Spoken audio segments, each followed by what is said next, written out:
You know, diaries are just incredible time capsules, aren't they? They give us this amazing first-hand look into a world that's long gone. But the diary we're about to open up, well, it's unlike any you've probably ever seen before. The writer Sir Walter Scott really hit the nail on the head here. A diary might seem kind of boring to people at the time, but you fast forward a couple of centuries and suddenly it's absolutely priceless. It becomes this personal window into a whole lost world. So that gets you thinking, right? What if the story wasn't told with words written on a page? What if it was told with scraps of cloth, each one holding its own memory, its own little secret?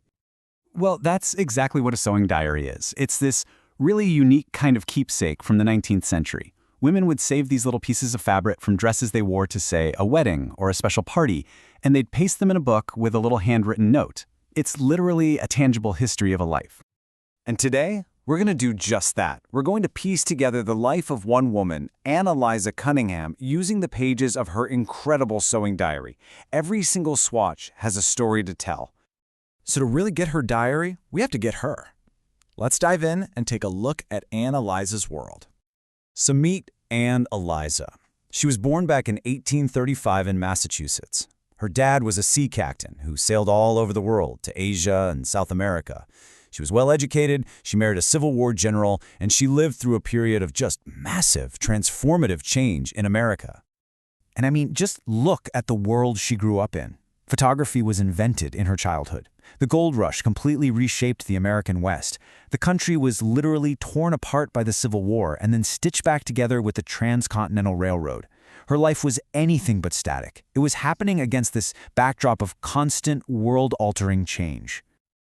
So with all that going on, how did a woman like Anne Eliza express herself? How did she make her mark? Well, for her, a lot of it came down to the language of dress. You have to remember, in an era where women's public voices were really limited, clothing was, well, it was basically everything. It was how you communicated your social status, your emotions, your personal taste.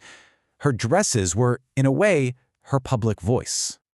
And a huge part of this story is the textile revolution. I mean, the old way of printing fabric with these hand-carved wood blocks, it was super slow, super laborious, and really expensive.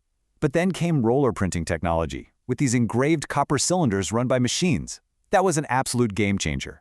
It was fast, it was efficient, and it could print patterns continuously. And here's the bottom line. Suddenly, printed cotton fabrics weren't just a luxury for the super rich. As the costs to make them plummeted, the prices in the shops dropped, and this whole new world of color and pattern just opened up for middle-class women like Anne. And you can see it right in her diary.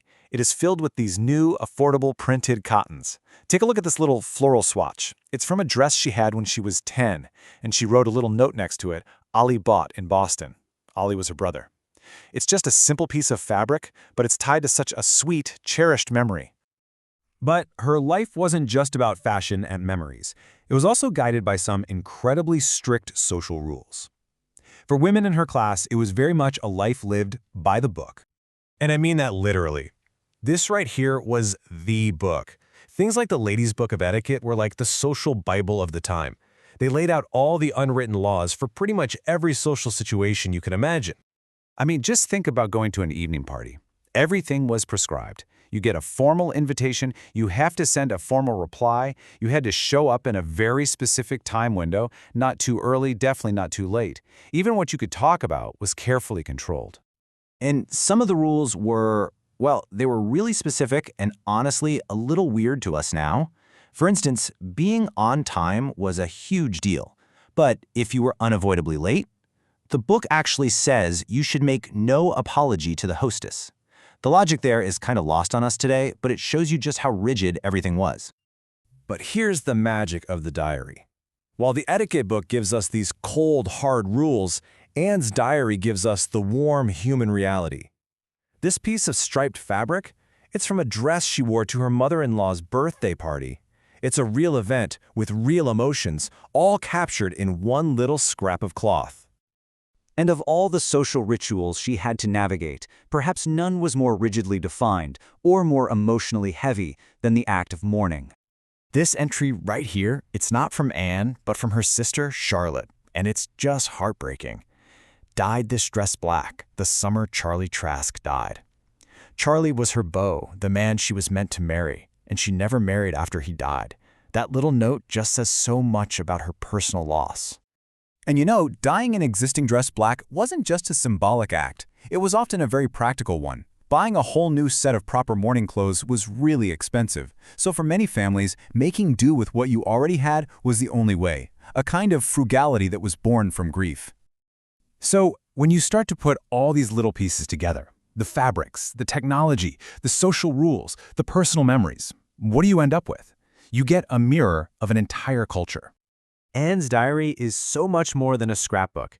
It's this incredible document where the huge, sweeping forces of history, like the Industrial Revolution and the Civil War, collide with the small, intimate, personal moments of one woman's life. And that's the power of it.